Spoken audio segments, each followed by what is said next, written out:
I mean, I wasn't just pissing off NSA, I was pissing off the Russians.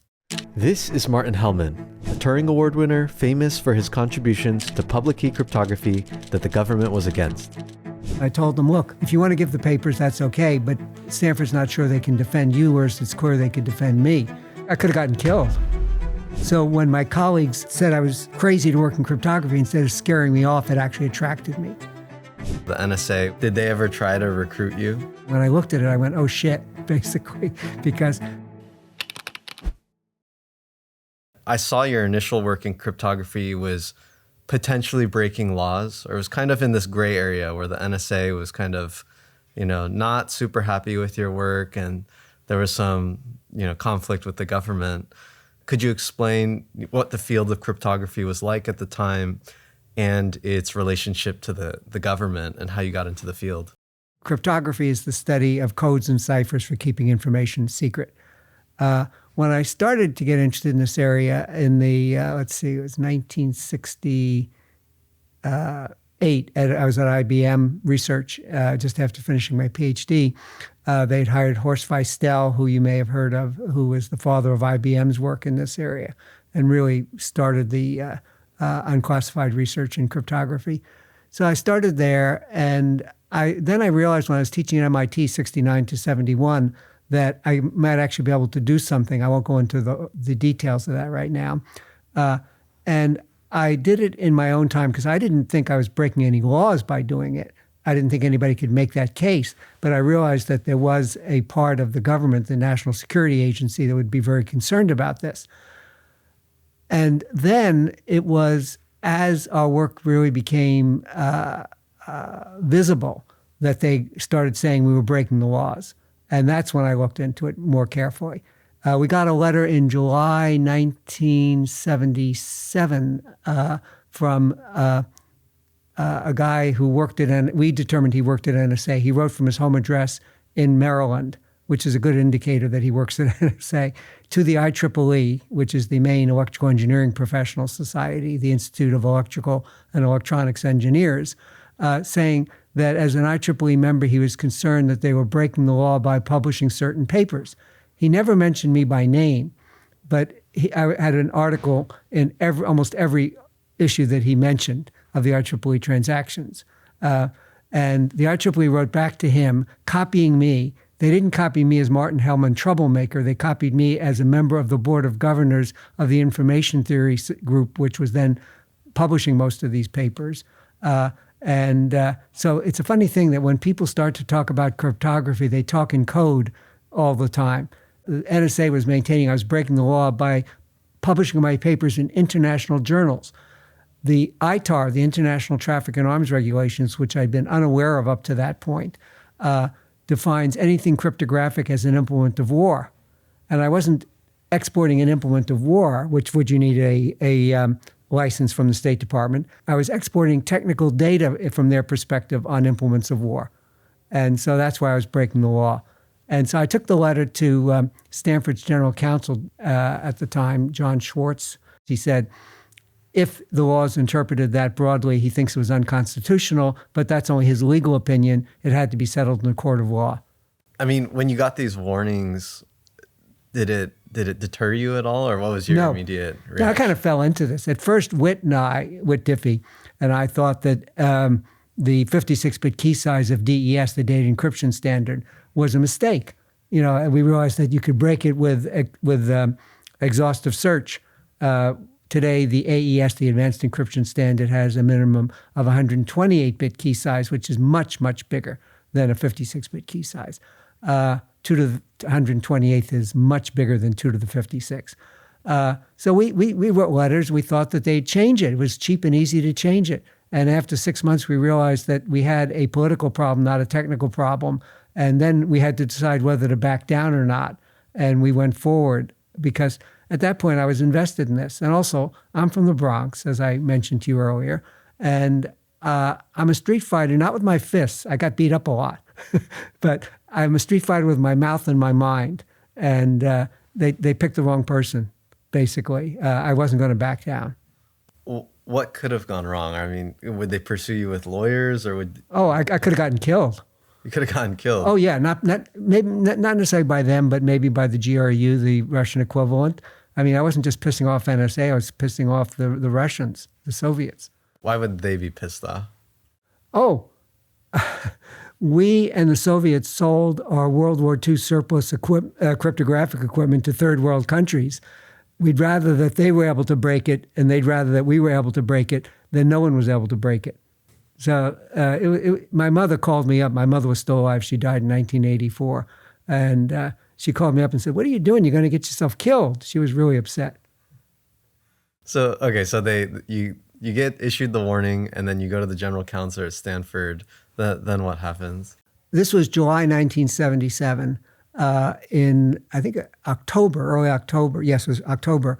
There was an IEEE symposium on information theory at Cornell University. And I had two papers there, one with 𝗪𝗏, who deserves, I believe, a lot of credit for inventing public key cryptography, as you probably know, and one with Steve Polick, which really, Steve and I have a paper which is really the RSA system, except it's mod P instead of mod N. It's modulo prime number instead of modulo composite number. We realized that you could do it mod N, but we didn't have public key cryptography then. Anyway, Steve and Ralph and I had papers, and John Schwartz said that he strongly recommended that I give the papers instead of the students. I was going to have the students give the papers. And so I went to the students and I told them, look, if you want to give the papers, that's okay, but Stanford's not sure they can defend you, whereas it's clear they could defend me. And I feel very comfortable going forward with Stanford's financial resources. And the students initially bravely said that they would give the papers. After a week, they came back to me. Their mothers were beating on them, like my mother beat on me. And they said, okay, you give the paper. So when it came time for each of those papers to be given at Cornell, I went up to the podium and I said, I had the student come up with me. And I said, normally the student would be giving this paper, but on the advice of counsel, and everyone knew what I was talking about, I will be giving the paper. And I want you to consider in every way but legally the words coming from my mouth as if they're coming from his. And so the students got more credit that way than they ever would have if they gave the papers by themselves. It sounds like you had a lot of opposition at the time. Why did you still pursue it? Well, my colleagues all told me that I was crazy to work in cryptography, and they had two reasons, one of which was NSA has a multi-billion-dollar-a-year budget, and they've got a decade's head start. How can you hope to discover something they don't already know? And my attitude was, I don't care what they know. It's not available for commercial use. I need, even if I only develop things that they know, it doesn't matter. And yet we developed things that they didn't know about, which is a whole nother thing. Like GCHQ, the British equivalent of NSA, has claimed that they invented public key cryptography a little bit before us. Not a lot, by the way, just around the same time. Except they never had anything on digital signatures. They never had anything that allowed my phone to accept a software update and to use a secret key to sign it, which Apple has, and a public key in the phone. So even if someone takes the phone apart and gets the public key, that doesn't tell them how to sign future software updates. And GCHQ had nothing on digital signatures, only on the privacy aspect. Prior to the solutions you came up with, how did people Encrypt data? Encrypt their messages. They didn't. No, actually, NSA, GCHQ, GRU, all these foreign, the United States and foreign intelligence services was sucking up huge amounts of unencrypted data. It was only mining companies and banks that used encryption, and they used very bad encryption. What about like during wars and stuff, sending messages that they didn't want other, adversaries to be able to read? You're talking about military use. Yeah, exactly. Well, that was where the major use had been, was in the military. And one of the things, I have a talk on the evolution of public key cryptography, and I start off by saying, I love that people call it revolutionary. Don't stop saying that. But by the end of this talk, you'll wonder why it took us so long rather than how we ever found it. And they were almost like big arrows pointing, go here, go here, go here. And one of them was, Whit and I had come up with the idea of a trapdoor cipher. That was a cipher that was impossible to break unless you knew trapdoor information that went into its design. We've never been able to develop such a cipher, but we realized that was a possibility. And that would be a general's dream, because he could use it, if he knew the trapdoor information, he could use it securely against his adversary in the war.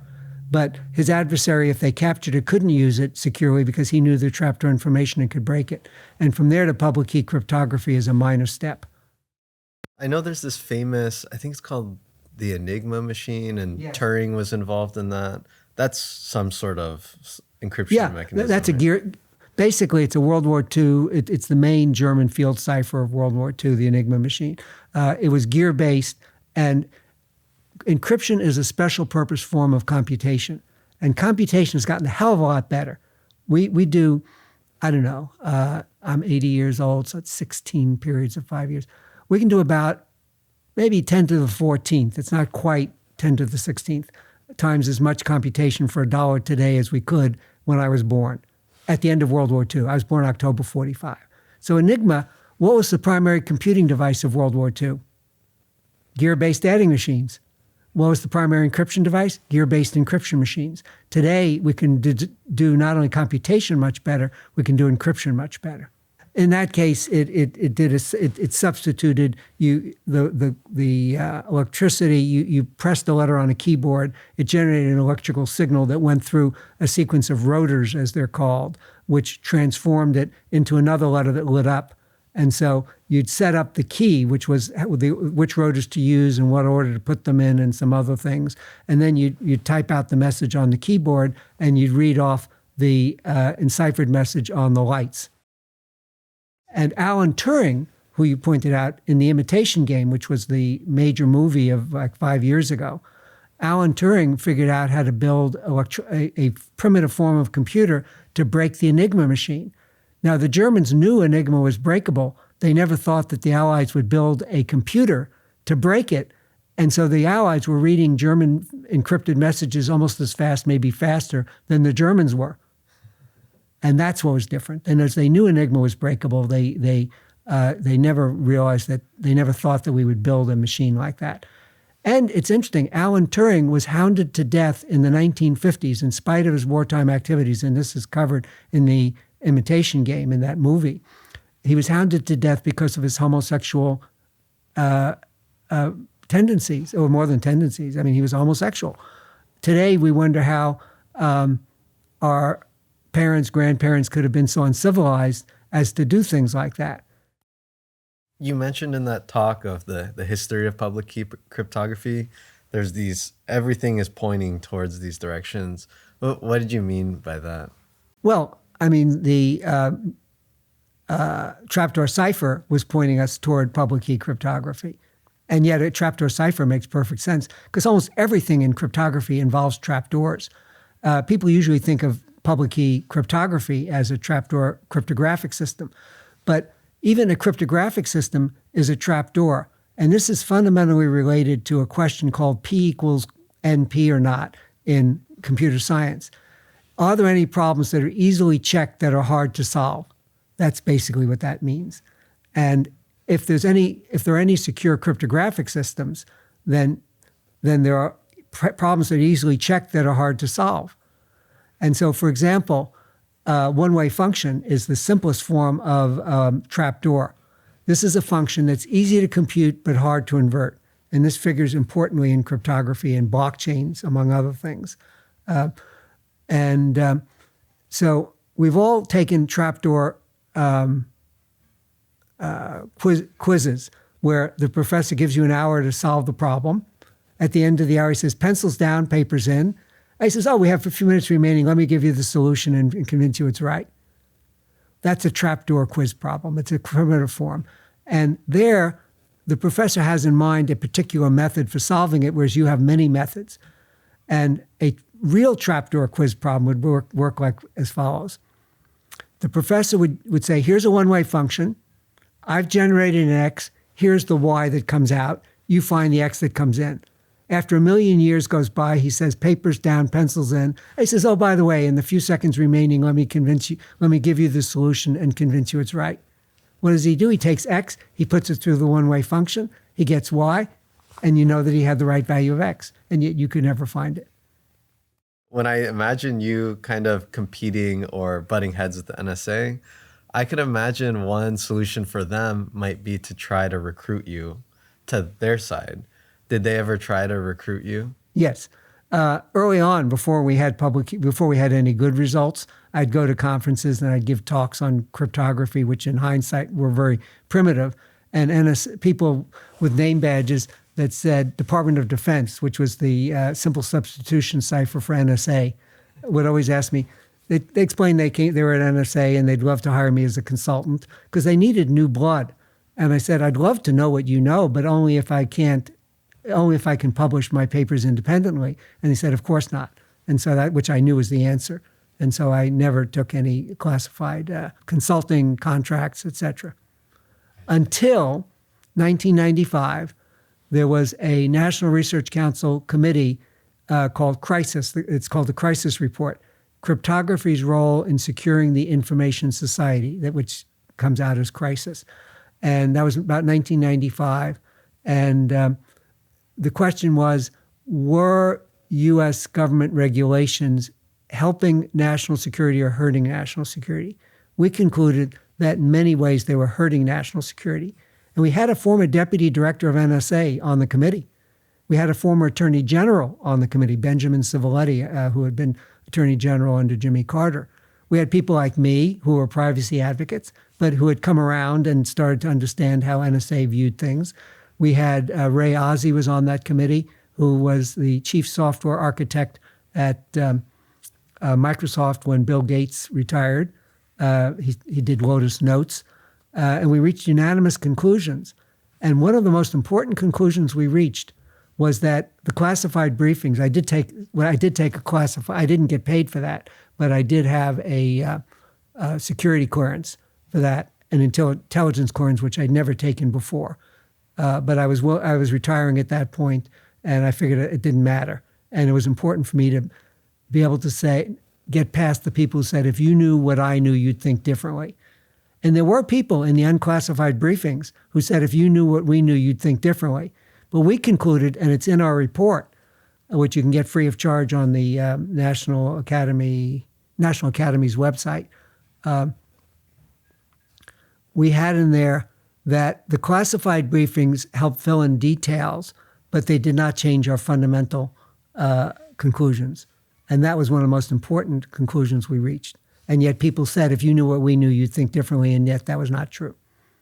When they were trying to recruit you, I imagine it would have been very advantageous for them to classify your work. So oh, yeah.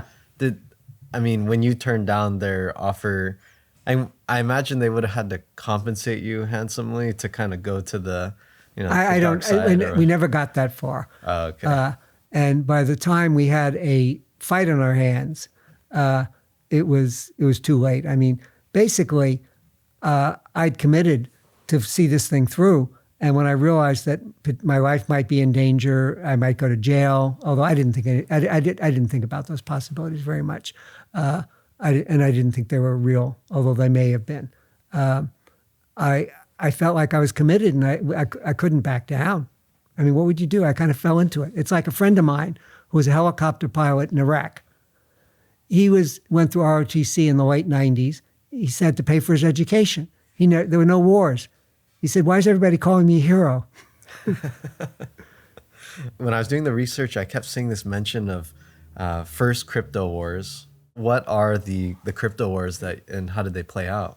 The first crypto war was the one we've been talking about, which occurred in the late 70s, early 80s, where NSA threatened to throw me in jail. My life may have been in danger, things like that. And that was over two things. It was over the freedom to publish papers in international journals, which has now been established. And it was over the key size of DES, which is something that people today know almost nothing about. As I mentioned before, it was a 56-bit key size. And Whit and I did a quick calculation that you could probably break that for $10,000, even with 1975 technology. And if we were wrong, Moore's law if we were off by a factor of 10, an order of magnitude, that would be erased in 5 years' time, because Moore's law was advancing the state of computing by an order of magnitude every 5 years in those days. So that was the first crypto war. It was over the freedom to publish and the key size of DES.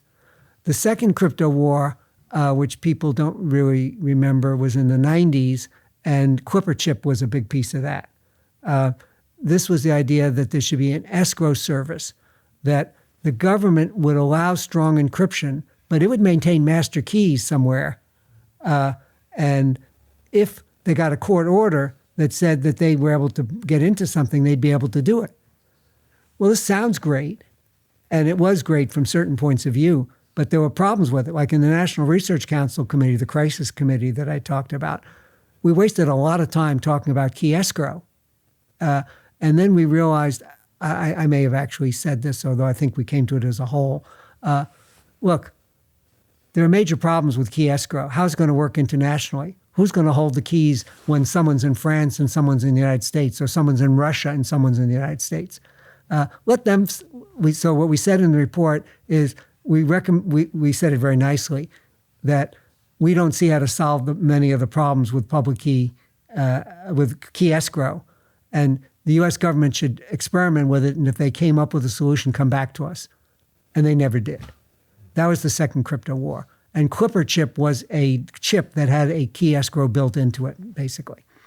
The third crypto war, which some people may remember, occurred about 10, 15 years ago. It was over things like the San Bernardino Apple iPhone. There were terrorists who committed acts, and they had an Apple iPhone, and NSA, the FBI wanted to break into it. FBI, not NSA, wanted to break into it, and they asked Apple to give them the key. Apple does not have a key. 𝗵𝗵𝗶𝘀 is one of the authors of a report called Keys Under Doormats. If you build what they call a back door into a cryptographic system to allow access, and that was the third crypto war. It was really a repeat of the second crypto war, the key escrow, with a different name. And it's really putting keys under doormats, because if Apple can recover one key, they can recover any key, and they're going to be asked repeatedly, and there's a danger that if that information gets out there, that all of Apple's devices become insecure. So how do you do it? We don't see how to do it. It's unfortunate, but there is no way to give access. I'd love to give access to the U.S. government when it had legitimate reason for doing it. I would love to withhold that access from the U.S. government when it has an illegitimate reason for doing it, which it sometimes does. Right. And from the Russian government, which also would use it illegitimately. You mentioned the DES, the 56 bits was not secure enough. Why would the government want less bits? Oh, easy. The government wanted fewer bits because they didn't want a publicly available standard that they couldn't break. They figured that there was a crude form of trapdoor that Witt and I made an estimate in '75, and I refined it when NSA, well, actually NBS, the National Bureau of Standards, but it was two guys from NSA that we were always communicating with who had moved over to NBS.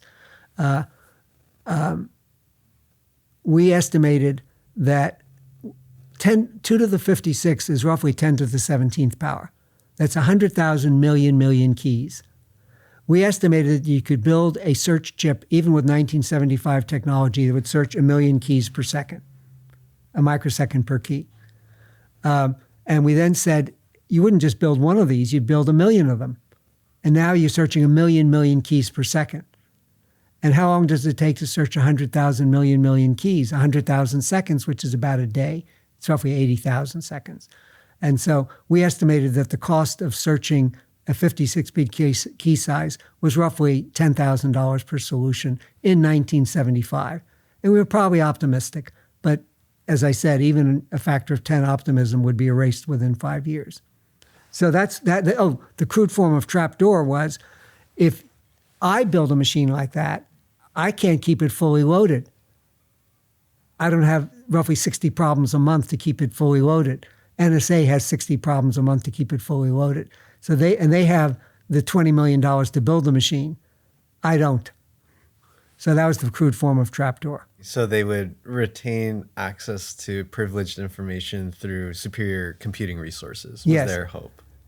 And snoopiness. The problem is you and I might want to snoop on one problem a year. How do we do that? Do we wait a year to get a solution? No. We want it quickly. But then it's sitting idle most of the time, and our cost goes way up. You know, with modern public key cryptography, and we can securely, anyone can securely message anyone else, and no one can snoop. But that also includes the bad guys as well. What are your thoughts on, I guess, the devil's advocate that says, you know, why do you need to hide something if you have nothing bad to hide, you know?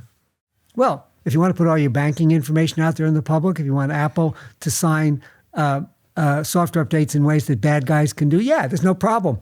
But we do have reasons for being secure. We don't live in a world where we trust everybody yet. So there's a fundamental trade-off. You cannot make strong encryption and give it only to the good guys and not to the bad guys. It's like cars. If cars had been invented in the classified literature, the government might say, this is great. We can catch bad guys, we can fight wars, and we can always win them because we have tanks, we have cars, we have things like that, and they've got horses. And now imagine Whit and I invent a car 50 years ago in the unclassified literature. They'd be up in arms. We wouldn't see ambulances, we wouldn't see commuting, we wouldn't see vacations that people could take. There's a fundamental trade-off. It's there with cars, and it's there with cryptography as well. So I wanted to talk about obviously the big invention that you had, the public key cryptography, the Diffie Hellman key exchange algorithm. Well, what's the story behind you inventing this Diffie Hellman and maybe Merkle key exchange algorithm?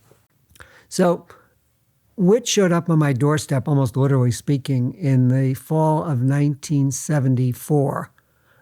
He'd been traveling around the country. He'd worked at the AI lab, the artificial intelligence lab here at Stanford, and he'd done some work on cryptography. He wanted to do more. They could not support it. So he took a small, I think, inheritance that he got from his mother, and he traveled around the country. And if you work in AI, if you're known, there are people that will put you up in their garages and their homes. They'll feed you even maybe. John McCarthy lives up the hill, and Whit was a good friend of his.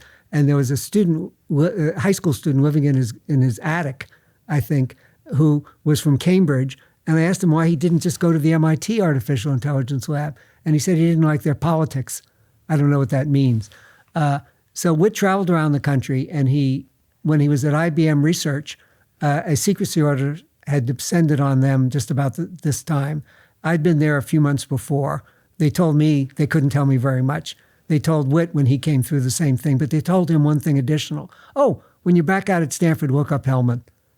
When he called, so he called me in the fall of 74, and we set up maybe a half hour, an hour meeting max, and it went through the night. They came back here, he and Mary Fisher, his then girlfriend, now wife, then wife, she's passed away since then. We had a real meeting of the minds. It was amazing. And so Whit and I started working together in the fall of 74. The data encryption standard came out in March 75. It was announced. We came up with the idea of public key cryptography around then. And we did not know about Ralph Merkle at the time. Ralph was an undergraduate and later a master's student at Berkeley, UC Berkeley. And he came up with half of public key cryptography. He came up with public key distribution. And I have his paper in which in the fall of 74, we didn't know about him then, he was taking CS244, computer security, and he had to do a term project, and he proposes 2 term projects. One is the privacy half of public key cryptography, and the other is something much more mundane. And I have the professor's handwriting in blue scanned. I've scanned this across the top. That idea number 2, the mundane idea, looks much better than idea number 1, maybe because his description of idea number 1 is so muddled. But Ralph had major problems. So he drops the course. The professor says, see me today about this. Ralph, instead of seeing the professor, drops the course and goes and does it on his own. He then submits a paper to the CACM, the primary communications of the ACM, the primary journal of the ACM, and it's rejected. I have the rejection letter. Susan Graham, who was the editor who rejected it based on a referee's report, writes, it bothers her that there are no references in the paper. Has no one thought of doing anything like this before? The answer is no. Now, he still should have had references. Ralph didn't know how to write a paper at that point. I helped him rewrite the paper, and it was later accepted. But it was actually submitted a little before ours. So Whit and I came up with public key cryptography. Ralph came up with public key distribution. We eventually learned about one another afterward. And I bring him here in the summer of '76, and I talk to Ralph, and I say, have you ever thought of coming to Stanford to do your PhD? And Ralph says, I can't afford it. I said, yes, you can. How much are you making at Berkeley as a TA? And I said, I'd pay you roughly the same as an RA here at Stanford, and your tuition would be covered. So he came to Stanford. He did his PhD under my supervision, supposedly, although we really worked together. OpenAI, Anthropic, Cursor, and Vercel all use this product to make their lives better. And the problem it solves is when you're building SaaS or an AI product and you want to sell to other companies, there's all these requirements you need to meet. There's SSO, there's SCIM, there's RBAC, there's audit logs. These are all things that take time to integrate, but aren't the main focus of your app. WorkOS is an API layer that lets you meet all of these requirements in just a few lines of code. So let's say you have a new SaaS product and you want to sell to other companies. WorkOS will solve all of these critical feature gaps for you. You can check them out at workos.com to learn more and get started. And I appreciate them for supporting my work and sponsoring this podcast. It seems like this cryptography space was not so well resourced. I mean, Diffie is kind of going couch to couch to kind of support himself on this. Ralph's also kind of doing this in his own, fully his own initiative, and people aren't really supporting him throughout. Was that common in cryptography at that time? Yeah, I told you, all my colleagues, and it's not an exaggeration, told me I was crazy to work in cryptography. And one of their reasons was NSA has a huge budget and a multi-decade head start. One of them, 𝗵𝗵𝗆, who passed away about 2 years ago, he was a professor at UCLA. I mentioned him to you earlier. Jim told me I was crazy. And the best ideas often seem crazy ahead of time. So I was at 𝗪𝗏 10 years ago. I was at 𝗪𝗏's 80th birthday celebration. He won the National Medal of Technology and Science, I think, given to him by President Obama for his work keeping Moore's Law going for 10 years, according to the former dean of engineering at Stanford at the time. 𝗵𝗵𝗆 is standing 6 feet away. I motioned him over. I said, Jim, tell this woman what you told me when I first started working in cryptography. And I just won the Turing Award, the top prize in computer science for that work. And Jim said, I told Marty he was crazy. And I knew he would do that because he'd given me permission to quote him on this. And the best work often appears crazy a priori. The GPS, which we use daily, Brad Parkinson, who won the top prize from the IEEE for that work, says that the Air Force thought GPS was crazy initially. High-speed internet access, I won't go into details there. And I've spoken to a number of Nobel laureates, and almost all of them had the same reaction from people that I did. One of them, I'll tell you one story, Lewin Yarrow, who won the Nobel Prize in Physiology or Medicine, I think in 1998, told me that the dean of his medical school came to him and said, Lou, why are you doing this crazy stuff? We hired you because you do good work. Crazy stuff that won him a Nobel Prize. It makes sense. But I guess the unique aspect is I think a lot of people would receive that pushback and everyone thinks they're foolish and they wouldn't go for it. What is it that gave you the confidence to continue when everyone was saying this is foolish? 2 reasons. One is I got beaten up as a Christ killer as a kid. That's a little bit of a joke, but not totally. As a kid, we moved to an Irish Catholic neighborhood. I'm Jewish. We moved there when I was 4.5 years old. I went to my parents and I said, I want the pretty tree that the other kids have, the Christmas tree. I want the presents under the tree. I want to go to the same school as the other kids in the neighborhood, St. Nicholas of Tallentine Parochial School. I was telling my parents I didn't want to be Jewish.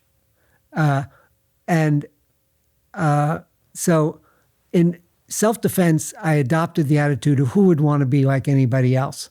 That had a very simple answer, me. I would have given my eye teeth to have been like everybody else. But in time, I came to believe my own bullshit. And So when my colleagues said I was crazy to work in cryptography, instead of scaring me off, it actually attracted me. So that's one reason. And the other reason, I think it runs in my family.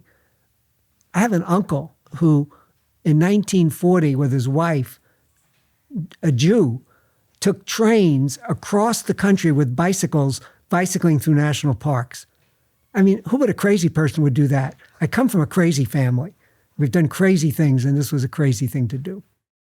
When you put out that paper in 1976, what was the problem you were trying to solve, or what was guiding your research direction at that time? Well, it started as trying to develop a theory of cryptography. And 𝗵𝗵𝗶𝘀, who was the editor at the time of the IEEE Transactions on Information Theory, of which I was on the board of governors, as I mentioned, Jim invited me to write a paper on that. This was beginning to get some traction. And I asked if Whit could be included. And he said, absolutely. And so Whit and I were working on this paper. We had several drafts. And then in May 76, I come up with now Diffie Hellman-Key exchange. And I include that, I throw that into a paper I'm giving in June 76, a month later, at the IEEE Symposium on Information Theory in Ronneby, Sweden. 𝗵𝗵𝗶𝘀's there, of course. And he says, you get that into the paper, I'll have it out in the November issue, which he did. Now, the November issue, Whit is fond of pointing out, did not come out until February 1977, was usually late. But that's how it worked. And Ralph, unfortunately, as I said, had his idea rejected, his paper rejected. And so his paper did not appear until 1978, even though it was submitted slightly before ours. I see. I think in this conversation you mentioned key exchange, also signatures. It seems like there's these components of a full cryptographic system. Could you explain each of these? Key exchange is how do you and your bank exchange a key to protect your banking transactions, to use a modern example, with somebody listening in on the internet. And so use public key cryptography to do that. Ralph had a puzzle method. Ralph Merkle had a puzzle method where he generated a sequence of puzzles, and your bank would solve one of them, and it would then use that key, and you could quickly tell which key it was using. But somebody else had to solve half the puzzles on average before it could do it. And so it took a lot more effort on the part of an opponent. I'll explain Diffie Hellman-Key exchange very briefly.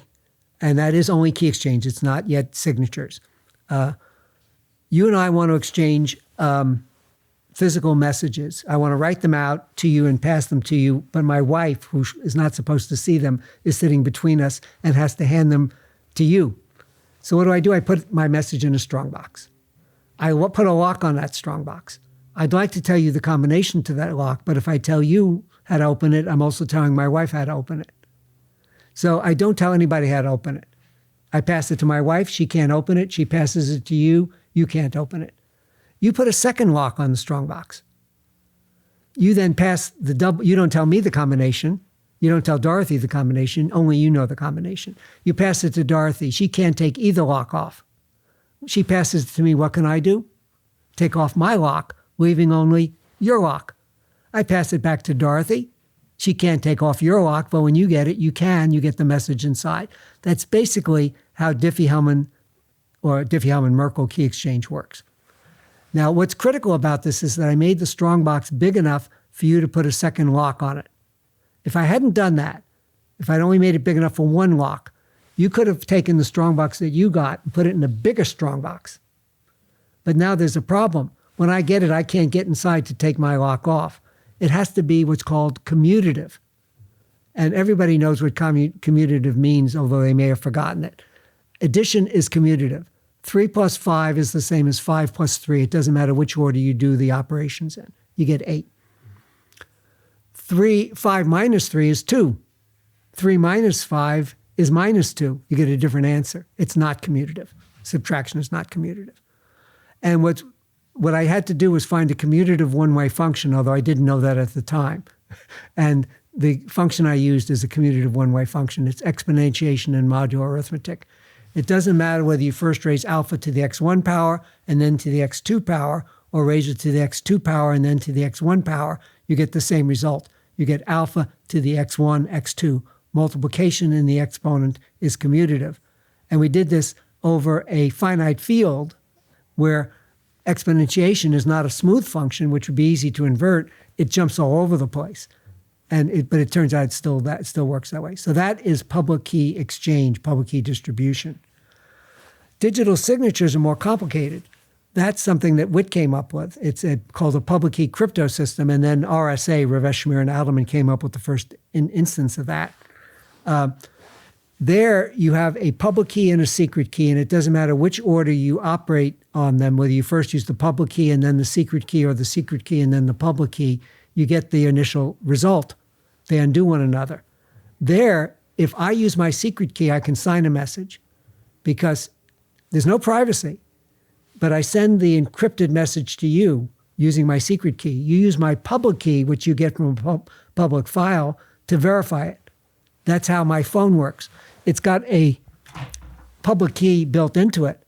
Apple knows the secret key. Apple can sign software updates. People can take my phone apart and get the public key, but that doesn't give them the secret key that allows them to sign software updates.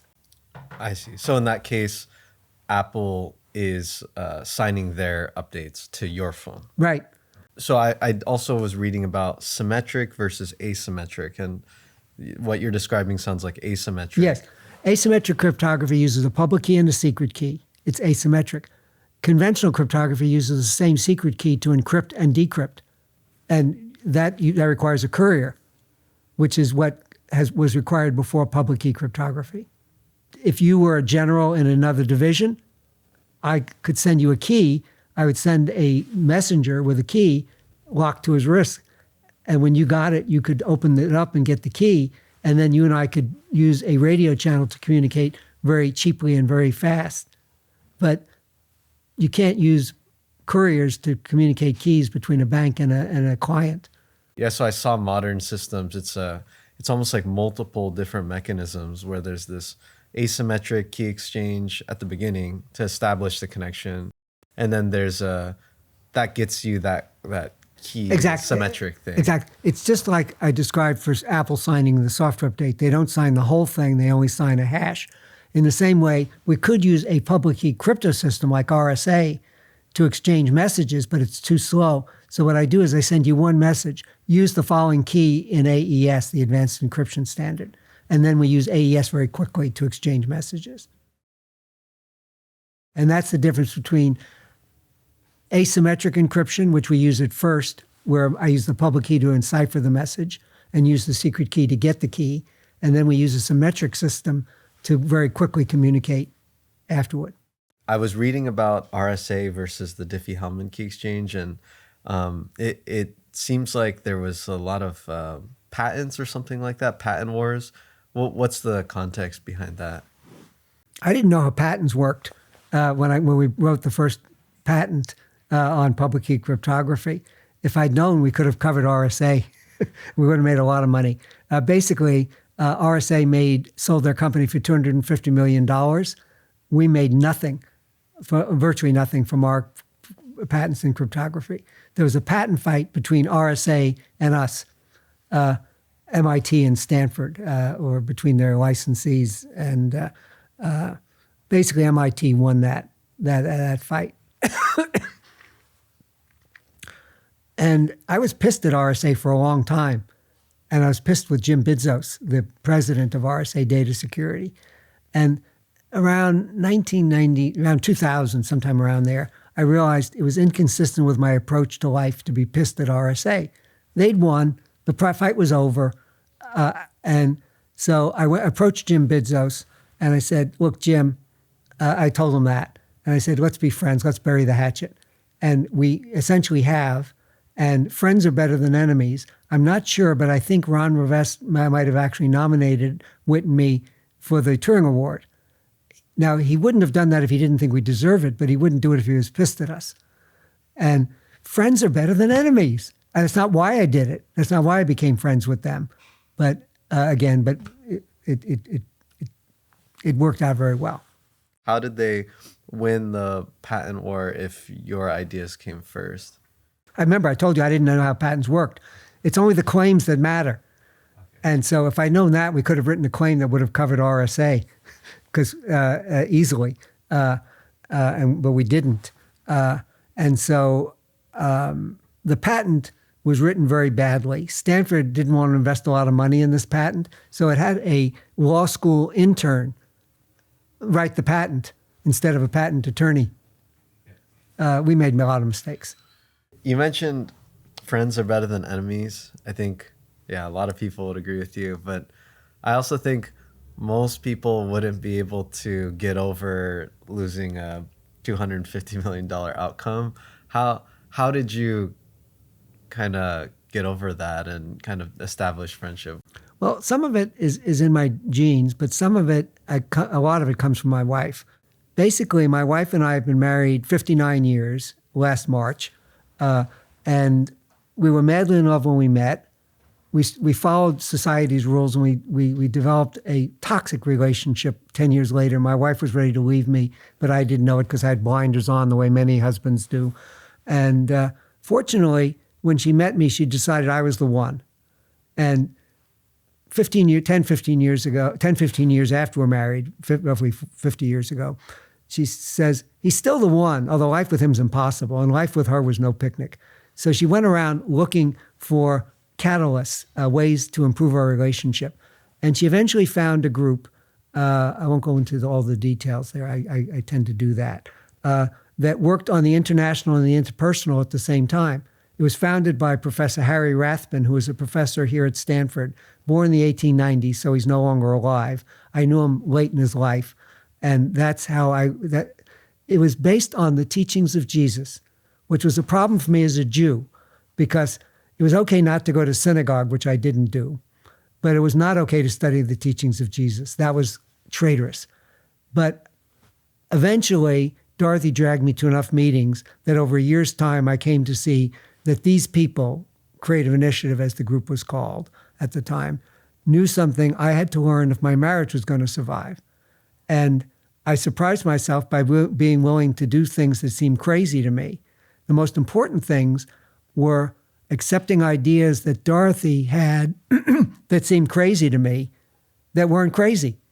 Because what happened when she had an idea that seemed crazy to me? I treated her like she was crazy.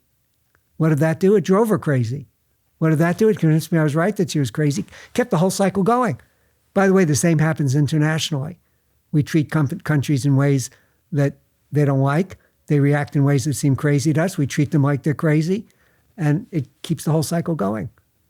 So that's how I came. And so it's based on the Gospels. And while I'm not a Christian, I see Jesus as a Jewish reformer rather than as a Christian Messiah. I view myself as a follower of Jesus. When I was researching the discovery that you had, it seems like all of a sudden, many of the similar discoveries were happening all at the same time. So for instance, you mentioned Ralph Merkle and us. Yes. Oh, and GCHQ claims that they invented it just a couple of years before us, but they only have half of it, which is, if they're right, which is the privacy part. They didn't have anything on digital signatures, but they claim everything. Right. And then there's also the MIT folks. The MIT folks. Yeah. So I have a theory about that. I'm going to tell it as a joke, but it is more to this joke than I think is just a joke. There's a muse that whispers in our ears. There's a muse of poetry. There's a muse of calculus who whispered in Newton's ear and Leibniz's ear about the same time. There's a muse that whispered in Ralph's ear about the same time that she whispered in our ears. Most people don't pay attention to this muse because she sounds crazy. A few people do. And so that's why I think there's something in the air. I mean, it's not necessarily a muse, but there's something in the air that comes to people. But why didn't it come 50 years earlier? Or how come it seemed like they all came very similar? I noticed, I interviewed Barbara Liskov as well, who did a lot in like data abstraction and modularity. And there also, it was like on the West Coast and the East Coast, without even communicating, they had the same discovery, very similar. I think my joke might actually have something to say about that, but also there's something that goes on technologically. We didn't have the computing power to do public key cryptography. If someone had come up with it 50 years before, it would have been a nice idea that couldn't be implemented. So there's like a logistical part to this, which is just the tools weren't there. And once they were there, it kind of inspired the right thinking. Yeah, but calculus, I mean, why that occurred to Leibniz and Newton about the same time. Oh, and Darwin and someone else thought of evolution about the same time.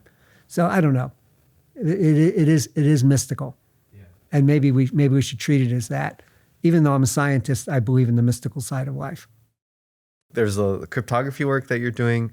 And then I think later in your career, I saw this rethinking national security. And I was curious how you got into this, I guess, area, this body of work, and what's the problem you're trying to solve?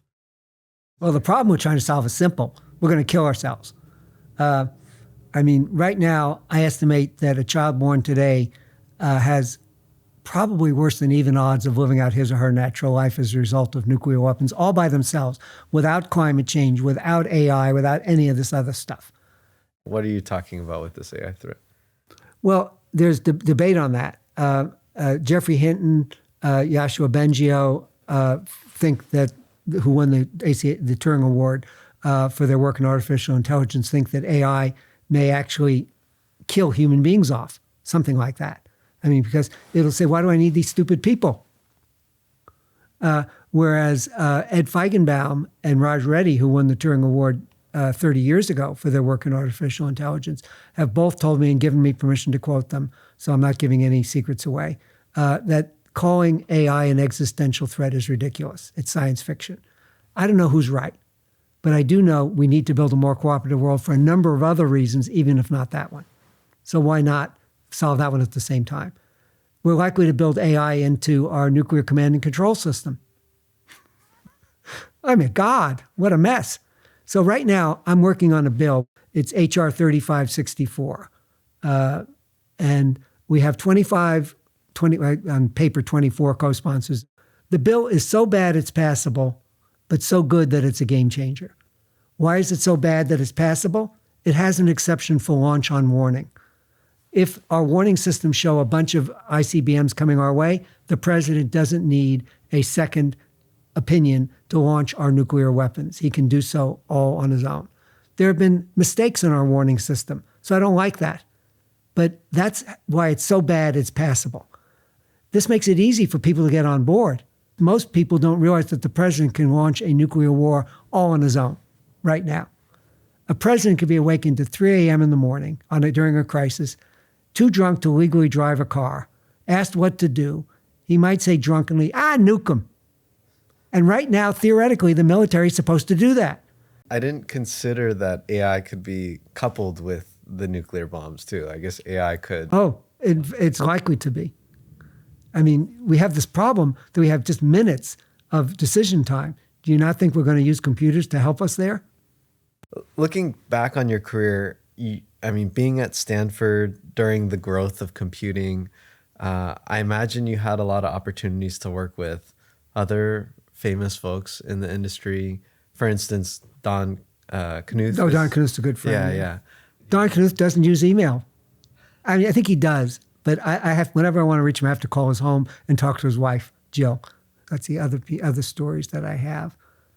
John McCarthy at Artificial Intelligence up the hill, where Whit stayed there, by the way, when we were working on public key cryptography, because John was away, and Whit and Mary were taking care of his daughter, driving her to her writing lessons. And so Whit just walked down the hill to talk to me. But John McCarthy, there's a meeting at the faculty club maybe 45 years ago. And Bob Floyd, who many of your people will know, who's a famous, he died, but a famous computer scientist here at Stanford. John McCarthy comes in, Bob Floyd's in the meeting. He goes over to Bob Floyd. I say, hi, John. He doesn't pay any attention to me because everybody knows that I/O is a waste of time.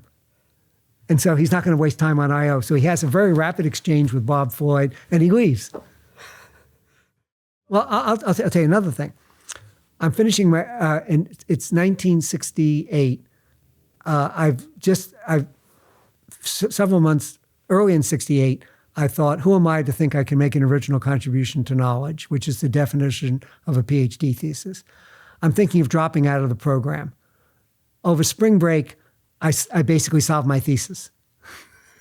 It's that quick. And so I go to 𝗳𝗵𝗶𝘀, who's since died, my advisor, and very famous information theorist.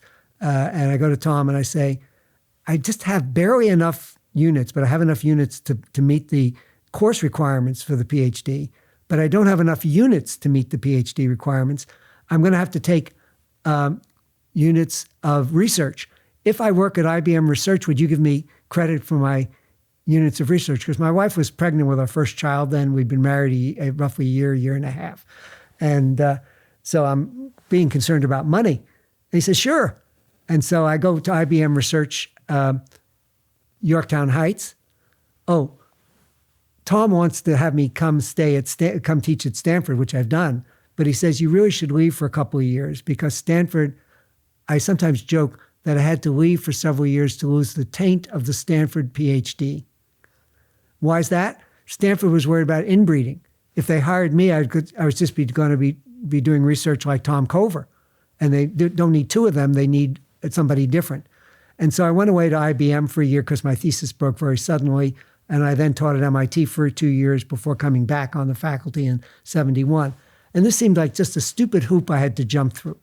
But it actually turned out to be very important because when I was at IBM, 𝗧𝗵𝗵𝗀, who many people's name may recognize, he was really the father of IBM's research in cryptography. He was hired in 68. He was in the same department as me. I didn't work in cryptography, but I had lunch with Horst. And he told me some of the amazing things that got me started.